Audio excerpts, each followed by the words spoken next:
backline ya nyuma jana mpanga vikosi vyenu mkaanza na Jobu na Baka, lakini yeye ameanza na Baka pamoja na Bakari Nondo Mwamnyeto.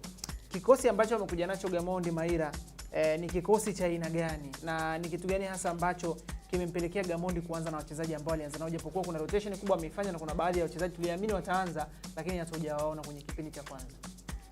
Of course inaonyesha kwamba Gamondi alifanya homework yake ya kuweza kuwastadi Nigeria. Unajua Nigeria kwenye michezo yao kadhaa iliyopita wamekuwa wanafunga sana magoli ya kutumia crosses, kwa sababu wana mafullbacks ambao wanaweza kupiga crossi kwa usahihi, lakini pia wingers wao wanaweza kupiga hizo crossi, ndio wana washambuliaji pia wenye kimo ambacho kinaruhusu kutumia hiyo mipira ya crosses. Ndio mshambuliaji kama Victor Osimhen tunafahamu ule msimu alivyokuwa Napoli, aina ya magoli mengi ambayo alikuwa anafunga ni magoli ya vichwa ambayo yanatokea kwenye crosses. Kwa hiyo kwenye eneo la crosses, of course ndio silaha kubwa ya Nigeria kuweza kufunga mabao, si ndio?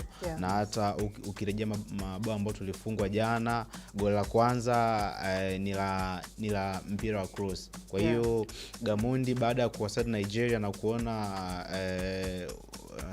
kuona uhatari wao kwenye mipira ya cross, akaamua kuanza na Bakari Mwamnyeto, si ndio, ambaye tunafahamu wote kwamba ana kimo kirefu compared to Baka na Jobu, si ndio? Kwa hiyo kumleta Mwamnyeto kikosini ilikuwa ni dhamira halisi ya kwenda kuwazuia sasa Nigeria kwenye uhatari wa mipira ya crosses, na tuliona kwenye baadhi ya moment aliweza kubato vizuri na Victor Osimhen bana Osimhen jana kama kushinda baadhi ya mipira. Kwa hiyo nadhani lengo la Gamondi kumleta kikosini Mwamnyeto ilikuwa ni kupambana na Nigeria kwenye mipira